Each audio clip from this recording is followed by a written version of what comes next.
योगी जी से इस्तीफा मांग रहे हैं। 4 धर्माचारी मिलकर के, 4 पुरियों के शंकराचार्य मिलकर के अगर इस भगवा चोले में राजनीति करते हुए देख करके स्वामी जी से अगर इस पद से इस्तीफा मांग लिए तो कि वो राजनीति में उतर करके अपने संतत्व को बिगाड़ रहे हैं।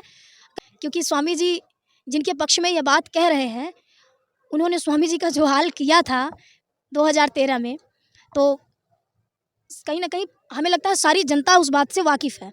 हम चाहें तो अपने पूरे जीवन में उन घूम के भी दर्शन करें तो जीवन समाप्त हो जाए, उनका समागम हम नहीं कर सकते हैं।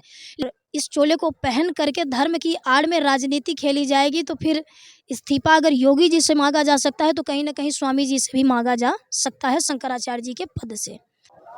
नमस्कार, मेरी मौजूदगी तीर्थराज प्रयाग में है और मैं इस वक्त हूँ मनुप्रिया किशोरी जी के साथ, जो कथावाचक हैं, वृंदावन से आई हैं और तीर्थराज प्रयाग में इनका शिविर लगा हुआ है। 144 वर्षों बाद ये पूर्ण महाकुंभ लगा है। हालांकि कुंभ हर 12 साल में होते हैं और अर्धकुंभ 6 वर्षों में होते हैं, लेकिन ये जो 2025 का महाकुंभ है ये अद्वितीय है, अविस्मरणीय है। स्वागत है आपका हमारे PNI समाचार के चैनल में। जी, राधे राधे। राधे राधे। बहुत दूर कम से कम 20-20 किलोमीटर, 25-25 किलोमीटर पैदल चल करके गंगा माँ के स्नान के लिए सब आए हैं और कहीं किसी के मन में किसी प्रकार का कोई डर नहीं था कि हाल ही में कोई घटना हुई है, फिर हो सकती है। सब आए क्योंकि किसी की आस्था को हम ठेस छोटी-मोटी घटनाओं से नहीं पहुंचा सकते हैं।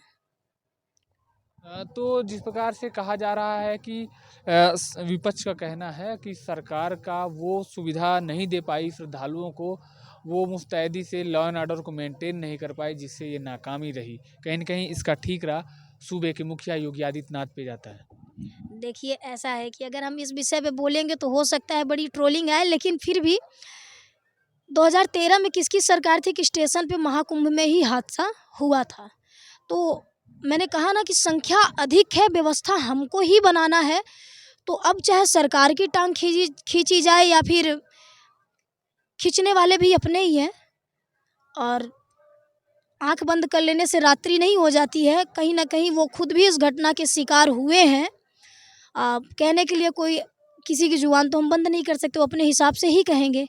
लेकिन अगर देखा जाए तो योगी आदित्यनाथ क्यों इस घटना के जिम्मेदार हैं। करोड़ों की व्यवस्था की गई, गंगा जी का तट था, पहले गंगा जी का क्षेत्र ज़्यादा था, उसको कम करने में धीरे धीरे यहाँ की व्यवस्थाएं बिगड़ी हैं। थोड़ा बहुत कुछ उसमें असुविधा हुई है, लेकिन इसका अर्थ ये नहीं कि हम सहयोग ना करने के बजाय उसमें टांग खिंचाई करें। कहीं कहीं आपका जो इशारा है वो जा रहा है स्वामी अविमुक्तेश्वरानंद सरस्वती जी के ऊपर, क्योंकि जिस प्रकार से सबसे ज़्यादा कटाक्ष किए हैं तो वही किए हैं, और जो कि काफ़ी चर्चा में भी उन्होंने यहाँ तक कि इस्तीफा भी CM योगी का मांग लिया कि ऐसे मुख्यमंत्री को पद में बैठने योग्य वो व्यक्ति नहीं है, उन्होंने इस्तीफा तक मांग लिया। तो आप क्या कहेंगी, क्या योगी जी को इस्तीफा देना चाहिए या फिर अपने पद पे आसीन रहना चाहिए? देखिए, स्वामी जी बहुत छोटी मोटी हस्ती नहीं है, बहुत बड़ी हस्ती, उनके विषय में कुछ कहने योग्य हम नहीं हैं। लेकिन हम स्वामी जी से अनुरोध कर सकते हैं, विनती कर सकते हैं कि इस भगवा चोले में बहुत ताकत है और ये गृहस्थ जीवन को त्याग करके वैराग्य भगवत प्राप्ति के लिए लिया गया है। और इस चोले को पहन करके धर्म की आड़ में राजनीति खेली जाएगी तो फिर इस्तीफा अगर योगी जी से मांगा जा सकता है तो कहीं ना कहीं स्वामी जी से भी मांगा जा सकता है, शंकराचार्य जी के पद से।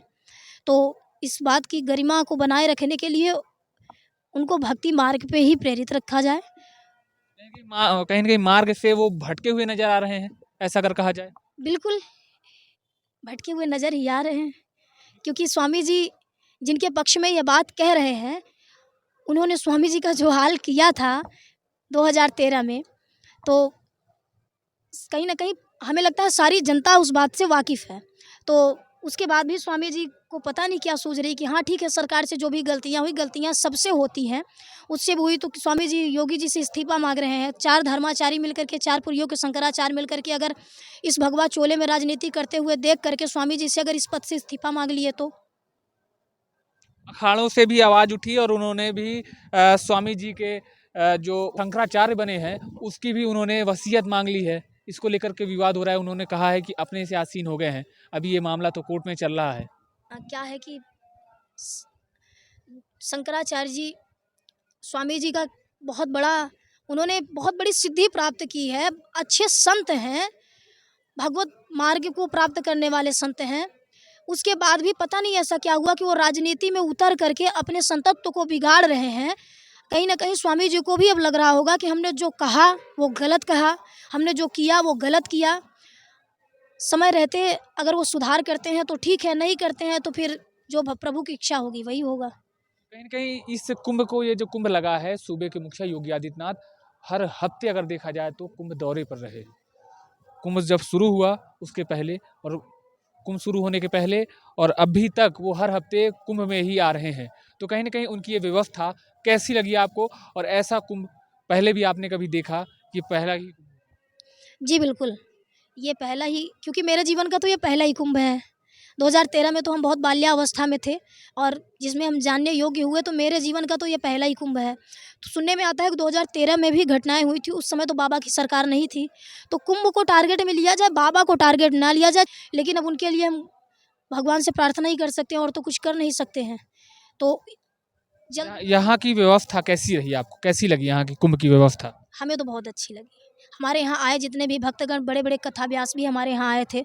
इंद्रदेव जी महाराज आए थे, अरविंद महाराज जी आए थे, ब्रजनंदन जी आस्था पर लाइव करके गए हैं। सबने कहा कि हर जगह जहाँ कुंभ लगता है, तीर्थराज प्रयाग का क्षेत्रफल सब जगहों से अधिक है और बेस्ट है। जो यहाँ का क्षेत्रफल है जहाँ पे कुंभ लगता है, वहाँ जो 4 कुंभ लगते हैं मेरी जानकारी में, तो चारों कुंभ क्षेत्र से सबसे ज़्यादा क्षेत्र प्रयागराज में है। तो प्रयागराज के बारे में कुछ आप हमारे दर्शकों को बताना चाहें, यहाँ की महत्ता के बारे में, कि यहाँ पे जो कुंभ लगा है इसकी कितनी महत्ता है? और लोग यहाँ पे आएँगे तो, क्योंकि जान नहीं पाते लोग, दर्शन करके और स्नान करके चले जाते हैं।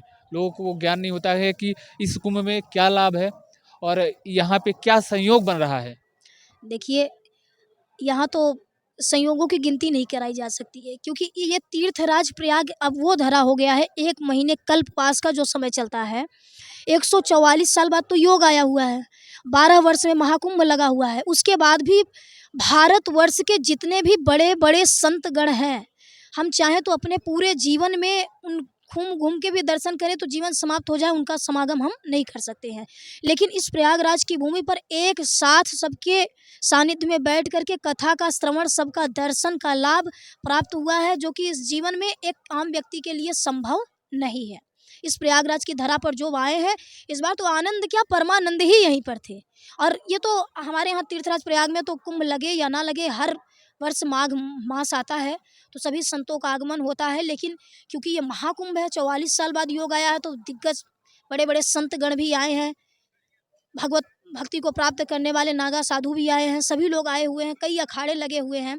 तो एक साथ हमें कहीं न कहीं भक्त भगवंत की कथाओं का सुनने को मिला और श्रवण-पान हमने किया। उसके साथ-साथ सभी संतों का दर्शन किया, गंगा स्नान किया। एक तो गंगा मैया में हमने गोता लगाया, दूसरा गोता हमने कथा सत्संग में लगाया, तीसरा गोता संतों के चरणों में हमने लगाया। तो योग ही महायोग है ये तो। जिस प्रकार से इस महाकुंभ की महत्व करके, जिस प्रकार से किशोरी जी ने बताया कि देश के कोने-कोने से जितने भी साधु संत हैं, इस महाकुंभ में आपको दर्शन करने का सौभाग्य मिलेगा। क्योंकि अगर देखा जाए तो चारों पीठ के शंकराचार्य हैं, 13 अखाड़ों के महामंडलेश्वर हैं, सभी मौजूद हैं एक छत्र के नीचे, एक ही स्थान पे, वो भी तीर्थराज प्रयाग में। तो आपको इन सभी का दर्शन प्राप्त होगा, जो कि आप सालों-साल घूमेंगे पूरे देश में, तो भी आप नहीं घूम पाएँगे। जितना बड़ा अपने देश में विस्तार है, देश के कोने-कोने से साधु संतों के यहाँ आगमन है, हिमालय की कंदराओं से भी जो तपस्या कर रहे हैं।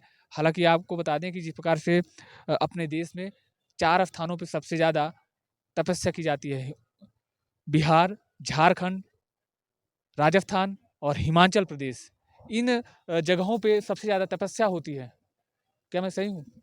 जी, जी, बिल्कुल। तो यहाँ पे लोग आते हैं, उन सभी के चरणों की रज लेते हैं। तो आप भी इस तीर्थराज प्रयाग में आइए, और जैसा भी यहाँ पे मौनी अमावस्या के दिन ये दुखद घटना हुई है, कहीं न कहीं झकझोर देने वाली है। लेकिन अब प्रशासन कहीं न कहीं सब चुस्त दुरुस्त कर लिया है और अब फिर से व्यवस्था मेंटेन हो चुकी है। अब किसी प्रकार के भय का वातावरण नहीं है। जी, बिल्कुल। उसके बाद तो बसंत पंचमी भी महापर्व ही आई, उसके बाद अचला सप्तमी आई, अब आने वाले समय में एकादशी है, पूर्णिमा लास्ट पर्व है।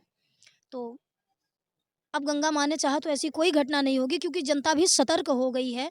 उस तरह की लापरवाही नहीं होगी। सबको एक ही शाही स्नान में आने का जो एक वो था कि नहीं, हमें शाही स्नान में ही आना है। अब सब सतर्क हो गए हैं कि 1 महीने के इस पर्व में कभी भी आकर के स्नान करके आप जा सकते हैं। तो कहीं न कहीं आप शाही स्नान के ही दिन में आने की विशेष योजना ना बनाएँ।